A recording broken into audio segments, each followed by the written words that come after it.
Mesdames, Messieurs, peuple congolais, chers membres de la diaspora, pour info, après avoir raté son plan A du Forum de la paix dans les cimetières congolaises tenu à Paris du 11 au 12 novembre, Denis Sassou Nguesso avait son plan B, celui d'aller manipuler et vendre du rêve, du virtuel comme d'habitude, aux populations abusées, endeuillées, démobilisées, démunies, traumatisées et somalisées.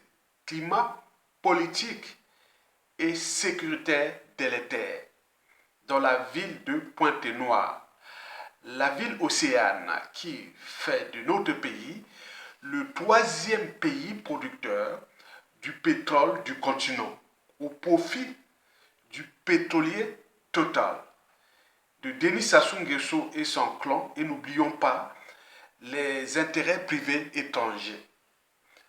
Par ailleurs, ce qui est drôle et révoltant à la fois de ce plan B ou de cette vadrouille de 5 jours du dictateur Denis Sassou Nguesso à Pointe-Noire, c'est que le tyran a repris du service de pose de pierre à la con après une pause de 2015 à 2022. Il s'agit là tout simplement de la diversion, de la manipulation de masse et de la vente de rêves aux populations déjà vaccinées, immunisées contre ces stratégies de manipulation de l'opinion nationale et internationale. Car la population n'y croit plus à cet individu depuis déjà des années. Cet individu qui est une malédiction à la tête de notre beau et riche pays, le Congo-Brazzaville. Enfin, ce qui est révoltant à ces poses de pierre à la con et à ces infrastructures de pacotille ayant coûté ou englouti des fortunes du pays, on parle de plus de 50% du produit intérieur brut détourné en pose de pierre à la con aux infrastructures de merde pour le compte tout simplement du dictateur Denis Sassou Nguesso, de son clan et de ses partenaires étrangers. Ce qui est révoltant, c'est que ces infrastructures et ces projets empoisonnés seront des casse-têtes pour l'après-lui. Et notamment les routes qui s'écoulent tout seuls. N'oublions pas les infrastructures immobilières. N'oublions pas les aéroports sans tour de contrôle. On peut en multiplier. Vous avez vu la corniche à Brazzaville se fonder tout seul. Toutes ces infrastructures empoisonnées laissées aux générations futures, en plus avec la dette. Vous imaginez.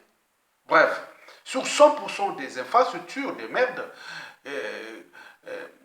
construites par Denis Sassou Nguesso au cours déjà de ces 20 dernières années, c'est près de 70% qui sont déjà hors service. Sans compter près de 90% des projets inachevés et abandonnés. Denis Sassou Nguesso s'est foutu vraiment de nous, peuple congolais, en complicité avec la France-Afrique. Et pour combien de temps encore? Et pourquoi? Parce que toute dictature a durée de vie limitée. Tokolonga. Alors, peuple congolais, engagez-vous, motivez-vous et restez déterminés jusqu'à la chute du vieux dictateur de ses 84 ans, le plus idiot des dictateurs d'Afrique au cours de ces 50 dernières années. Il est l'homme qui a entraîné et conditionné son clan et ses dignitaires à se complaire dans la médiocrité et la bêtise. Et pour combien de temps encore? Allons seulement, doucement et sûrement vers sa chute. La chute de ces mauvais, trop mauvais pour être utile aux intérêts du peuple et au respect des fondamentaux de l'État. Je vous remercie.